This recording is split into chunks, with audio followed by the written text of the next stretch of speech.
There was always a solution. That was something life had taught him. There had to be one this time, too. He groped on the unlit dashboard for the radio. The car filled with a man's voice talking about the latest research in genetics. Words passed through his brain without his taking them in. He checked his watch. Nearly 9:30. Still no one behind him, but the fog seemed to be getting even thicker. Nevertheless, he pressed down on the accelerator a little harder. The further he was from Farnholm Castle, the calmer he felt. Perhaps, after all, he had nothing to fear. He forced himself to think clearly. It had begun with a perfectly ordinary telephone call, a message on his desk asking him to contact a man about a contract that urgently needed verifying. He did not recognize the name, but had taken the initiative and made the call. A small law practice in an insignificant Swedish town could not afford to reject a potential client. He could recall even now the voice on the phone, polite, with a northern accent, but at the same time giving the impression of a man who measured out his life in terms of what each minute cost.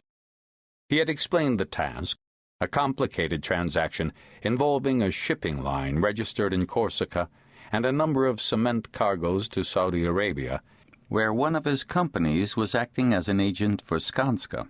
There had been some vague, passing reference to an enormous mosque that was to be built in Kamis Musait, or maybe it was a university building in Jeddah.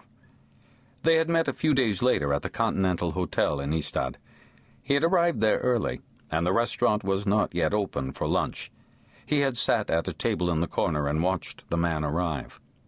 The only other person there was a Yugoslav waiter staring gloomily out of the window. It was the middle of January. A gale was blowing in from the Baltic, and it would soon be snowing. But the man approaching him was suntanned. He wore a dark blue suit and was definitely no more than 50. Somehow, he did not belong either in Ystad or in the January weather. He was a stranger, with a smile that did not belong to that suntanned face. That was the first time he had set eyes on the man from Farnholm Castle. A man without baggage, in a discreet world of his own, in a blue, tailor-made suit, everything centering on a smile, and an alarming pair of shadowy satellites buzzing attentively, but in the background. Oh, yes, the shadows had been there, even then. He could not recall either of them being introduced. They sat at a table on the other side of the room, and rose without a word when their master's meeting was over. Golden days, he thought bitterly. And I was stupid enough to believe in it. A lawyer's vision of the world should not be influenced by the illusion of a paradise to come. Not here on earth, at least. Within 6 months, the suntanned man had come to be responsible for half of the practice's turnover, and in a year the firm's income had doubled. Bills were paid promptly. It was never necessary to send a reminder. They had been able to afford to redecorate their offices. The man at Farnholm Castle seemed to be managing his business in every corner of the world, and from places that seemed to be chosen more or less at random. Faxes and telephone calls, even the occasional radio transmission, came from the strangest-sounding towns. Some he could only with difficulty find on the globe next to the leather sofa in the reception area. But everything had been above board, albeit complex. The new age has dawned, he remembered thinking. So this is what it's like. As a lawyer, I have to be grateful that the man at Farnholm picked my name from the telephone book. His train of recollections was cut short. For a moment he thought he was imagining it, but then he clearly made out the headlights in the rearview mirror. They had crept up on him. Fear struck him immediately. They had followed him, after all. They were afraid he would betray his oath of silence. His first reaction was to accelerate away through the fog. Sweat broke out on his forehead. The headlights were on his tail. Shadows that kill, he thought. I'll never get away, just as none of the others did. The car passed him. He caught a glimpse of the driver's face, an old man. Then the red taillights vanished into the fog. He took out a handkerchief and wiped his face and neck. I'll soon be home, he thought. Nothing is going to happen. Mrs. Denner has recorded in my diary that I was to be at Farnholm today. Nobody, not even he, would send his henchman to kill off his own elderly lawyer on the way home from a meeting. It would be far too risky. It was nearly 2 years before he first realized that something untoward was going on. It was an insignificant assignment, checking contracts that involved the Swedish Trade Council as guarantors for a considerable sum of money. Spare parts for turbines in Poland, combine harvesters for Czechoslovakia. It was a minor detail, some figures that didn't add up. He thought it was probably a misprint. Maybe somewhere 2 digits had been muddled. He had gone through it all again and realized that it was no accident. It was all intentional. Nothing was missing. Everything was correct. But the upshot was horrifying. His first instinct had been not to believe it.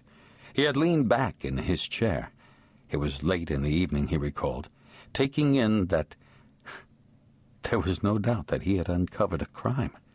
It was dawn before he had set out to walk the streets of Ystad, and by the time he reached Sturteget, he had reluctantly accepted that there was no alternative explanation. The man at Farnholm Castle was guilty of a gross breach of trust regarding the Trade Council, of tax evasion, and of a whole string of forgeries. After that, he had constantly been on the lookout for the black holes in every document emanating from Farnholm, and he found them. Not every time, but more often than not. The extent of the criminality had slowly dawned on him. He tried not to acknowledge the evidence he could not avoid registering, but in the end he had to face up to the facts. But on the other hand, he had done nothing about it. He had not even told his son. Was this because, deep down, he preferred to believe it wasn't true? Nobody else, apparently not even the tax authorities, had noticed anything. Perhaps he had uncovered a secret that was purely hypothetical. Or was it that it was all too late, anyway, now that the man from Farnholm Castle was the principal source of income for the firm? The fog was more or less impenetrable now. He hoped it might lift as he got nearer to Ystad. He couldn't go on like this. That was certain. Not now that he knew that the man had blood on his hands. He would talk to his son. The rule of law still applied in Sweden, for heaven's sake, even though it seemed to be undermined and diluted day by day. His own complacence had been a part of that process. His having turned a blind eye for so long was no reason for remaining silent now. He would never bring himself to commit suicide. Suddenly he saw something in the headlights. He slammed on the brakes. At first, he thought it was a hare. Then he realized there was something in the road. He turned on his brights. It was a chair. In the middle of the road, a simple kitchen chair. Sitting on it was a human-sized effigy. Its face was white. Or could it be a real person, made up like a tailor's dummy? He felt his heart starting to pound. Fog swirled in the light of his headlamps. There was no way he could shut out the chair and the effigy, nor could he ignore his mounting fear. He checked his rearview mirror. Nothing. He drove slowly forward until the chair and the effigy were no more than 10 meters from the car. Then he stopped again.